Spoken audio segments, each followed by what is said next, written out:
Thank you, guys. Good morning, everybody. Breaking news this hour. Brand new reaction only moments ago from President Trump on the South Lawn. This after it was revealed that special counsel Robert Mueller fired a top FBI agent over some anti-Trump messages.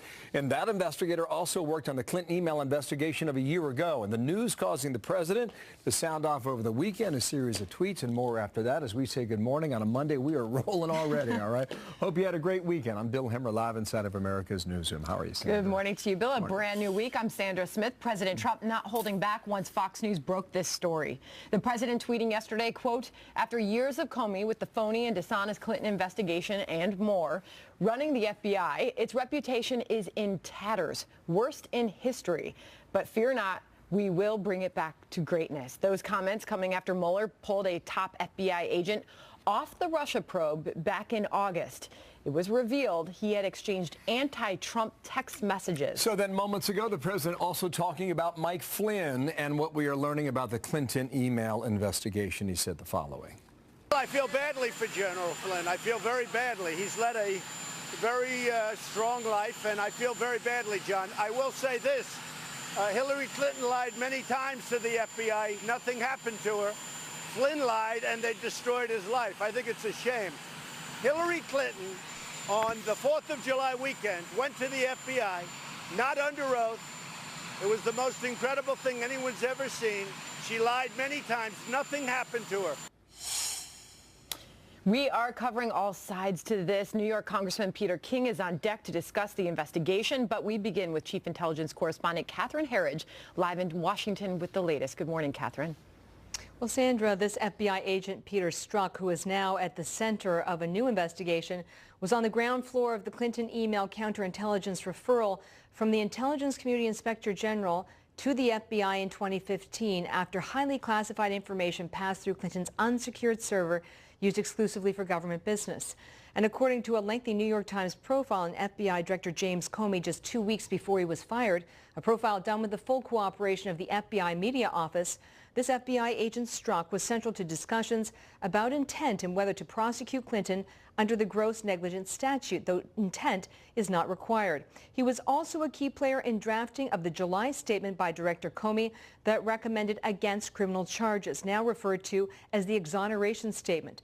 And he was in the lead on the review of classified emails found on Anthony Weiner's computer that belonged to his estranged wife and Clinton aide Huma Abedin. This review reopened and closed the Clinton email case just days before the election. The fired FBI director took issue with the president's statement, saying in a tweet that he wants the American public to know the FBI is honest, strong, and independent. This morning, a senior presidential advisor to Mr. Trump said he is on solid ground. This revelation that a decidedly, definitively anti-Trump FBI investigator was involved in the Hillary Clinton interviews, as the president says, is now starting to make a lot of sense. It's very frustrating to many law-abiding Americans who look up and always see a double standard, always see special exceptions for Hillary Clinton. Comey and his old boss, the Attorney General Loretta Lynch, are also the subject of a Justice Department Inspector General investigation for their actions during the Clinton email case and how it was handled, specifically with Comey going outside the chain of command with that statement in July of last year, Sandra. And Catherine, are we seeing strong congressional reaction to all of this? Well, in the Sunday talk shows, senior Republican Senator Lindsey Graham cautioned the president against speaking out too heavily. I would just say this to the president. There's an ongoing criminal investigation. Comey may be part of it. You tweet and comment regarding ongoing criminal investigations at your own peril. I'd be careful if I were you, Mr. President. I'd watch this.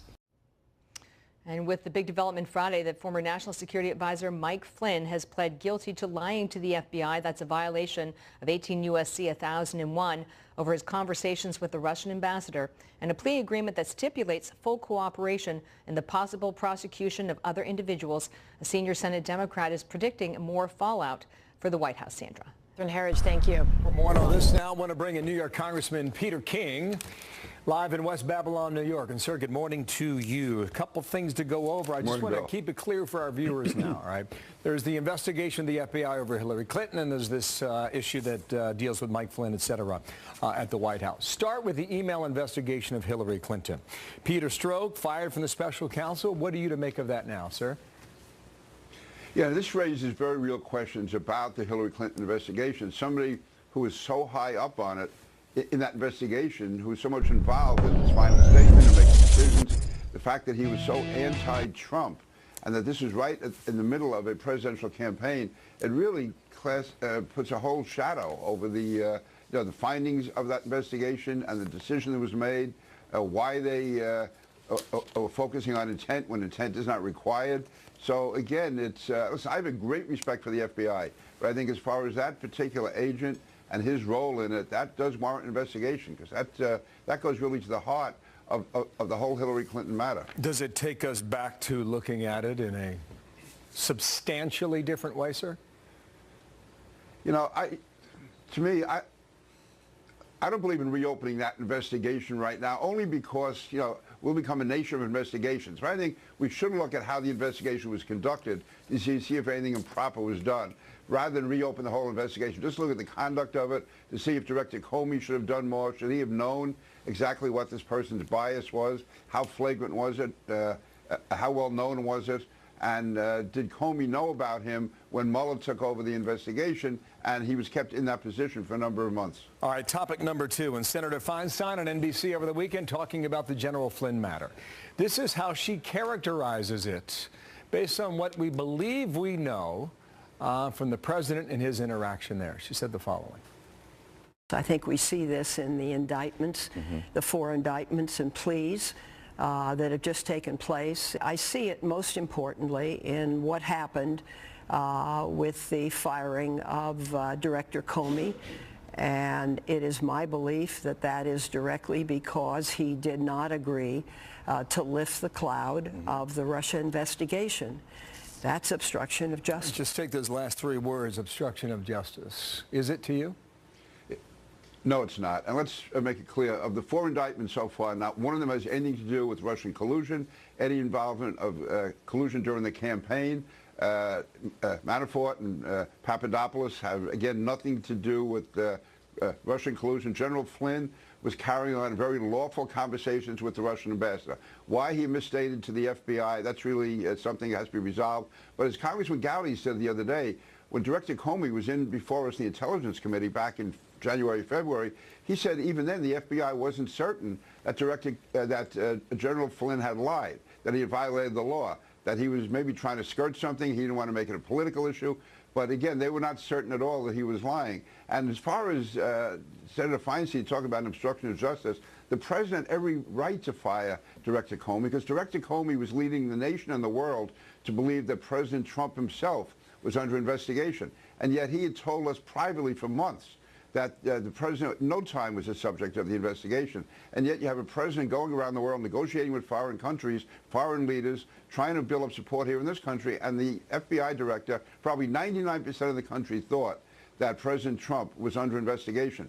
And when the president asked him to say publicly he's not, he wouldn't do it. To me, that was the main reason why he should have been fired. He was putting a cloud over the presidency. And I always liked Jim Comey, but in this area, I can't defend him at all, because to let the world think that the president of the United States is being investigated when he's not, and you have the power to say that, I understand exactly why the president fired him. Last topic here, and I need a quick answer on this. I know you're against this tax plan for your people back in the state of New York. Right. What happens now?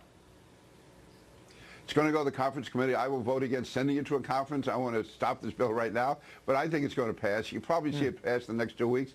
I'm hoping there can be some changes made in the conference committee to make it a little bit more satisfactory to people in states like New York and New Jersey. But it's going to be a tough fight. We're going to fight to the end. Peter King, thank you for your time. The Republican from the Empire State. Thank you, Bill. Thank you, sir. Come on back Thank you, soon. Bill. 9 minutes past the hour now. Meanwhile, Bill, a big week for Congress ahead. Senate Republicans passing their tax bill during a late-night vote Friday that went into the early Saturday morning hours. Let's take a look at some of the big factors inside their version. It maintains the number of tax brackets at 7, slashes the corporate tax rate in 2019, doubles the standard deduction, expands child and family tax credits, restores some of the state and local tax deductions. It also eliminates the Obamacare mandate, making it that much different from the House. Now, Republicans in the House and Senate have to blend their separate bills together. Senator John Barrasso says they're close, but still have a lot of work to do. There are some changes that still need to be made in conference to work these things out. The big differences are the Republican bill in the Senate eliminates the mandate of Obamacare. It takes Obamacare from being a mandatory program to a voluntary program. And yes, I like the idea of making taking away the death tax entirely. House Republicans are expected to start ironing out those differences with a key vote happening tonight, and we will see, Bill, just how close and just how far apart they may be. And can they get it done before Christmas? We wait to find out. All right, another Fox News alert right now. This story happening, police arresting a suspect in the case of missing 3-year-old Mariah Woods, why her mother's boyfriend is now behind bars as searchers make a horrifying discovery, the latest on that case that we're learning today. Plus, there's this. The president has a very long career of accomplishing things that a lot of people say were impossible. President Trump's son-in-law, Jared Kushner, speaking out in a rare interview and says he believes peace between Palestine and Israel is possible, and the president weighs a high-stakes move to move our U.S. embassy to Jerusalem. Also, new warnings about war over the weekend, new warnings about the North Korean nuclear threat and the dangers for the U.S. and our allies. I don't think you or anybody else is willing to bet the farm or a U.S. city on the decision-making, rational decision-making of Kim Jong-un. And as you know, this is a regime that's never met a weapon that it hasn't proliferated. Excuse me. I not only don't think it will increase the deficit, I think it will be beyond revenue neutral. In other words, I think it will produce more than enough to fill that gap. Senate Majority Leader Mitch McConnell talking tax reform, saying that it will kickstart the economy, enough to set off a potential spike in the deficit. McConnell making those comments as senators pass their tax bill on Saturday. Katie Pavlich, editor for townhall.com, Fox News contributor, Mary Marsh, former senior advisor to John Kerry. Ladies, good day to both of you. Good morning. And good morning to you. Peter King, he's going to fight for it, fight against it, Katie. He's not happy. Do Republicans get the Christmas gift they're looking for within the next 3 weeks? Start there. I think they're going to. If you look at the way that the tax bill was originally pushed through the House, there was disagreement the first time around, but the current bill is better than the status quo. And although there may be a few people who will see a tax increase, the vast majority of the middle class will see a tax decrease, which is exactly what the president campaigned on. And Democrats have claimed for years that they want to stand up for the middle class. Well, if they want to do that, now's the time to put their money where their mouth is and vote for the bill. How about that, Marianne? Tell us how bad it is. Well, here's the problem. The problem is it removes every rung on the ladder to success that working class and middle class people rely on. It's going to be harder to get an education, harder to get health care, harder to buy a home, harder to be an entrepreneur. Those are the very things that has made this country great, that if you work hard, you'll get ahead. That's not true anymore. Time to move to Canada, I think, based on that answer. Hope you're wrong. It's true. Hillary Clinton was singing your theme on Saturday when she said this. The Senate passed this absolutely horrible tax cut plan. This could not be a more blatant and insulting attack on hardworking Americans. Well, I know a lot of Americans are paying more under this tax plan, Katie. It seems like the reaction is the same that you would hear over generations. Well, I'm just wondering when Hillary Clinton's blatant assault on Americans, their continued political commentary is going to stop, considering most people just want her to go away, including Democrats. And if Hillary Clinton considers allowing hardworking Americans, as she says, to keep more of their hard-earned money instead of giving it to the government, which treats them like an ATM, then she is the exact reason why people are calling for tax reform and have been for 30 years since the original bill passed under Ronald Reagan. Yeah. Marianne, I'm looking at 29 Republicans in the House between New York and California. A lot of those folks are going to be paying more. I just wonder about the political risk for them in November. It's huge. I mean, right now, Democrats will win back the House and the Senate just on this topic alone, let alone everything else that we're about to face. The reality is these states are the states that actually invest in people. Now you're taking away the ability to deduct taxes on property and other things. Those seats, those Republicans, the Peter Kings of the world, who have been diehard Trump supporters, are going to oppose it. The problem here is it's very likely this bill still goes through. And it's a short-term win for Republicans, and they're giving Trump the biggest gift ever. But the reality is it will cost them the 2018 elections and the midterms. It will cost them the House. It will cost them the Senate. Katie, quick every comment. single I want to show you something else quickly. Look, the majority of the middle class is going to get a tax cut. So if we're going to put politics aside for once in Washington in order to benefit the majority of the middle class, people should be getting on board with that. All right, Katie, Donald Trump on Roy Moore today. Quote, Democrats' refusal to give even one vote for massive tax cuts is why we need Republican Roy Moore to win in Alabama. We need his vote on stopping crime, illegal immigration, border wall, military, pro-life, VA, judges, Second Amendment, and more. No to Jones, a Pelosi, Schumer puppet. Katie, go. The truth is that the White House actually doesn't know how Roy Moore is going to vote, but when you look at the fact that Democrats aren't willing to make sure that people like Al Franken or John Conyers resign, this is exactly why the White House isn't willing to give them that inch either and is backing Roy Moore for the sake of power. Character and politics went out the window a long time ago, and so they're doing it based on the issues and how he's going to vote, in their opinion. Marianne, quickly on that. Well, the Republicans now are the party of tax and spend, and they're also no longer the party of family values. They're supporting a pedophile to go to the United States Senate to get a vote on a Senate bill he won't even be there to vote on, which is taxes. That will be done before he gets into office. That's a loaded comment. Wow, Marianne, Katie. Wasting no time, are you? On a Monday, thank you for being here. Have a good week. Thanks. 20 past, Sandra. See ya. A blockbuster deal in the works. Pharmacy giant CVS has agreed to buy Aetna. We'll tell you what this landmark deal could mean for the future of the health industry.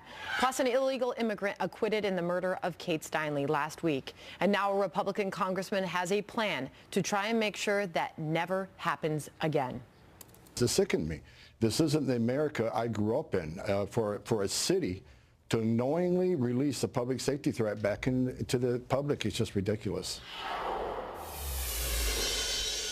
'Tis the season, the market's flying, and drugstore giant CVS making a bid to acquire health insurer Aetna with a whopping $69 billion deal. A massive merger pairs about 10,000 CVS locations with an insurance company that covers 22 million people. Analysts see it as a move for CVS to keep up with the competition and to become a one-stop healthcare shop. They say this is going to reduce costs to the consumer almost immediately. So could be a game changer for the industry. A little bit of the Amazon effect too, right? Correct. One company running a lot of things. Yeah, no kidding on that. All right. Well, a potentially tragic end to the search for that 3-year-old girl that's been missing nearly a week. The FBI believe the body of Mariah Woods has been found in a creek nearly 25 miles away from her home in Jacksonville, North Carolina. Investigators also charging the mother's boyfriend in connection with the child's disappearance. He is expected to be in court today. We put every resource we have into finding Mariah to bring her home safely. Sadly, it was too late to save Mariah the moment the 911 call came in. Laura Engel is live in our New York newsroom. Laura, what more do we know about the connection to the mother's boyfriend? Hi, Sandra, and it is indeed a tragic end. It appears investigators have not revealed how the 3-year-old may have died, only saying that her body was recovered by a dive team in a creek in Pender County, and that's about 25 miles away from where Mariah Woods lived with her mother, her 2 brothers, and her mother's live-in boyfriend. That's about as far as we know in terms of the connection. The news announced over the weekend after days of searching for the little girl who was first reported missing last Monday. Her mother telling police that she put her daughter to bed Sunday night and checked on her around 11 p.m. and that was the last time she saw her daughter alive.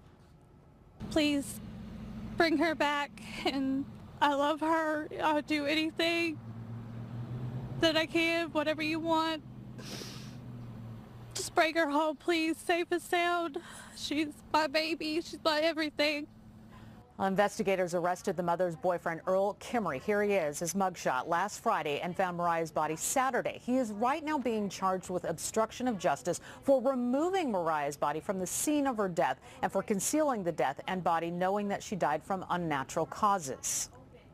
We must continue to protect investigative details.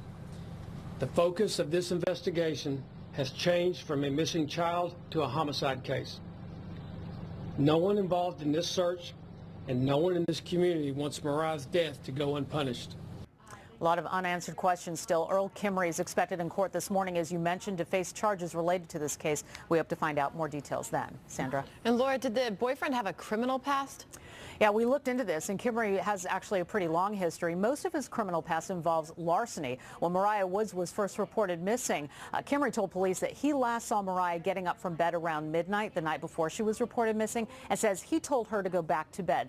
That's what we know about his portion of the story. His criminal history dates back to 2005, and in 2012, he was convicted of assault or threatening of a government official and being drunk and disorderly. He was given probation then and a suspended sentence. He has not been charged with the death of Mariah Woods. Again, expected in court this morning. In the next hour or so, we anticipate learning more at the court hearing, and we'll bring it to you once we get it. All right, we will indeed. Laura Ingle, thank you. So ABC News suspending one of its top reporters while the network is apologizing for what it calls a, quote, serious error in the news surrounding General Flynn on Friday. Plus, there is this today.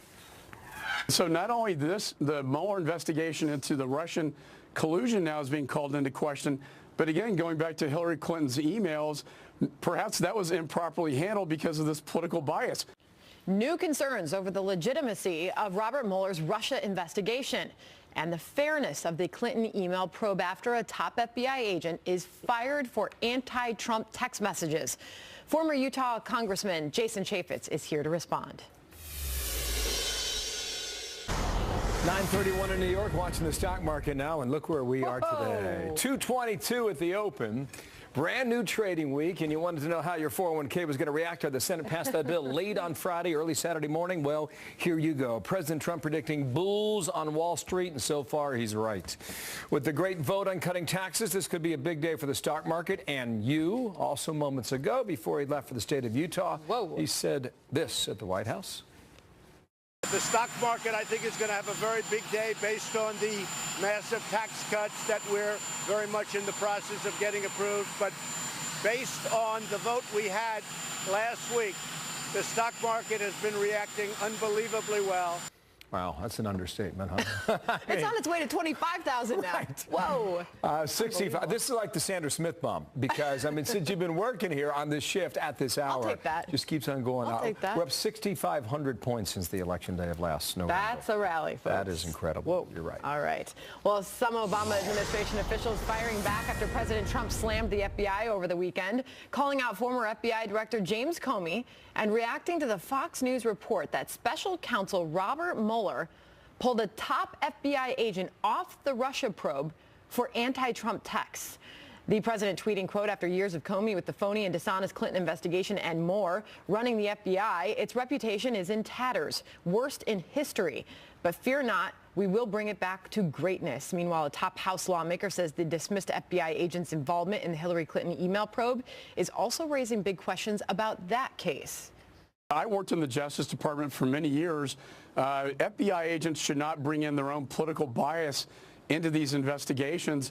And the fact that this was one of the lead agents on the Hillary Clinton email investigation, if true, I think it's very disturbing and possibly could call for a reopening of that investigation. Let's bring in Jason Chaffetz, former U.S. Congressman, a Fox News contributor. What do you think about that? Reopen the Hillary Clinton investigation? No. Chairman McCall is absolutely right. I think there are a lot of people that are appalled by that. Now, Chairman Nunes of the House Intelligence Committee and Trey Gowdy, we all know Trey Gowdy, want to go talk to this agent, want to see the documents. But for months, they've been given the stiff arm. They're issuing subpoenas, still not attending. You have the speaker weighing in now, and they have till the end of the week. And Chairman Nunes says, if not, we're going to hold you in contempt. You know, Bill just spoke with Congressman Peter King of New York, who said, you know, he's disturbed by this, but he says, don't reopen the investigation. We'd be a country of investigations. Well, look, whether or not they open up the investigation, again, this is in tatters. The Inspector General, Michael Horowitz, is doing an investigation within the Department of Justice. Believe me, if Hillary Clinton had become the president, heaven forbid, but if she had become the president, the very first person she would have fired was James Comey. Now, all of a sudden, the Obama administration officials are standing by this guy. Remember, when I was the chairman of the Oversight Committee, we asked James Comey, as the FBI director, have you looked at Hillary Clinton's testimony in front of Congress when asked by Congressman Jim Jordan? Did she lie to Congress? He said, we never even looked at that. So we actually gave him a referral. That was never responded to. And I think that has got to come to a close as well. If the FBI is going to gather its reputation back, it has to do its basic blocking and tackling and has to answer to the people via Congress. So Obama's former Attorney General Eric Holder is pushing back on this idea that I'm hearing you use the same word, the FBI is in tatters, that the president used. Eric Holder's pushing back on a tweet saying, nope, not letting this go. The FBI's reputation is not in tatters. It's composed of the same dedicated men and women who have always worked there and who do a great apolitical job. You'll find integrity and honesty at FBI headquarters and not at 1600 Penn Avenue right now, throwing shade at the White House. Meanwhile, Jim Comey put out a tweet of his own, firing back, saying, I want the American people to know the truth. The FBI is honest. The FBI is strong. And the FBI is and always will be independent. What do you make of this war of words, Congressman? The overwhelming majority of people that work at the FBI, they're hardworking, they're patriotic, they care, and they do an amazing job. But the management is a whole different question. And this comes from Eric Holder, who was the very first Attorney General in the history of the United States to be held in contempt of Congress. And you're working with senior management there at the FBI that won't respond to a basic inquiry by the department or by the Committee on Intelligence to answer basic questions. That ought to be a flashing red light that something is fundamentally wrong at its core, and now this information comes out that this person who's helping to lead the investigation into Hillary Clinton was all along anti-Trump, pro-Hillary Clinton, and then we wonder how, you know, what's the integrity of that investigation? The California Senator Dianne Feinstein is saying that the Senate Judiciary now sees a possibility of Trump obstruction case. She's the top Democrat on the Senate Judiciary Committee. She's pointing to the continual tweets, in her words, from the White House on this matter, providing no specific information from the Senate panel to suggest this, but they say they're piecing together an obstruction case. She says she believed that Trump's firing of FBI Director James Comey came, quote, directly because he did not agree to lift the cloud of the Russia investigation. She says that is obstruction of justice. Is it? Senator Feinstein is fighting for her political life, and so I think she's doing some things that maybe she wouldn't do otherwise. That's my own personal opinion. But listen, the only constitutionally elected person to run the executive branch is the President of the United States. That is not obstruction of justice. He was elected by the American people to lead that agency and not just put it off into some rogue agent who's going to go do whatever they want. You know, that is not how justice works in the United States of America. Congressman, I want to get this in because some members of the president's own party are saying, be careful of the tweeting. Tweet at your own peril, says Lindsey Graham. Listen. I would just say this to the president. There's an ongoing criminal investigation. Comey may be part of it. You tweet and comment regarding ongoing criminal investigations at your own peril. I'd be careful if I were you, Mr. President. I'd watch this. Your thoughts, Congressman?